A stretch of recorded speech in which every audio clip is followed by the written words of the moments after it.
Leviticus 23, 26 through 32 prescribes a day of atonement for the people of Israel. It was a day which was given for the atoning of the sins of the people. Does anybody know where I'm going with this? If he has a day of atonement, it means the people need atonement. Okay?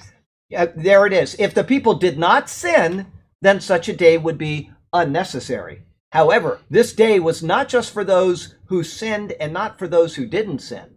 In verses 29 and 30 of chapter 23, it says, "For any person in Israel who is not afflicted in soul on that same day shall be cut off from his people.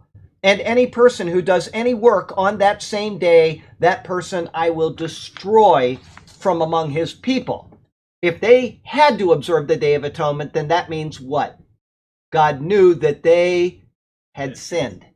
Further, the fact that the tablets of the testimony were placed within the Ark of the Covenant and then covered with the mercy seat implies that mercy was required for what was contained within the Ark. Remember, the high priest could only go in there once a year and not without blood, and then he sprinkled the blood on the mercy seat. Why? Because it was a picture of the blood of Christ being shed for us. The tablets of the law were inside of the ark. Everything about that ark, if you don't know the symbolism, go back and watch the sermons. You will be amazed. Every bit of it points to Jesus Christ.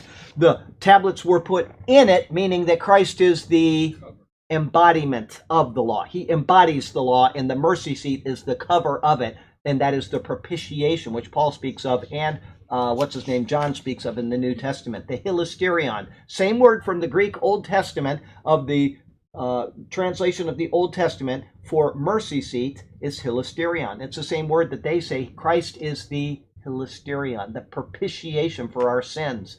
It's marvelous what God has done by giving us the typology and then sending Christ. So we don't make the errors that we keep making. Anyway, the mercy seat implies that mercy was required for what was contained within the ark. If it were not so, then there would be no need for a mercy seat. And if it were so with us, there would be no need for our mercy seat, our hilasterion, Jesus Christ. Therefore, the what? The hilasterion. Therefore, semantics. Therefore, it was the assumption of the law itself that every person would require atonement each year. Every single person in Israel. None were exempt from observing the Day of Atonement because all had broken the very same law which prescribed the giving of this day. This is why Paul then cites the law itself by saying, "Cursed is everyone who does not continue in all things which are written in the book of the law to do them." He cites the substance, not a direct quotation, but the substance of Deuteronomy 27, verse 26. Deuteronomy 27 goes through a long list of curses for those who violate the law. It then sums up all of those curses with verse 26. Now, this is when they enter into the land. They are supposed to have one group of people on Mount Ebal and one on Mount Gerizim. And they're supposed to say, "Cursed is he who does this." And then they say back, it's where they talk back and forth to each other, okay? However, the listed curses of chapter 27 are merely a portion of all of the other precepts of the law. In other words, the curse of verse 26 is not limited to the list found in chapter 27. Those curses are one part of the whole law, and this law includes the Day of Atonement rites.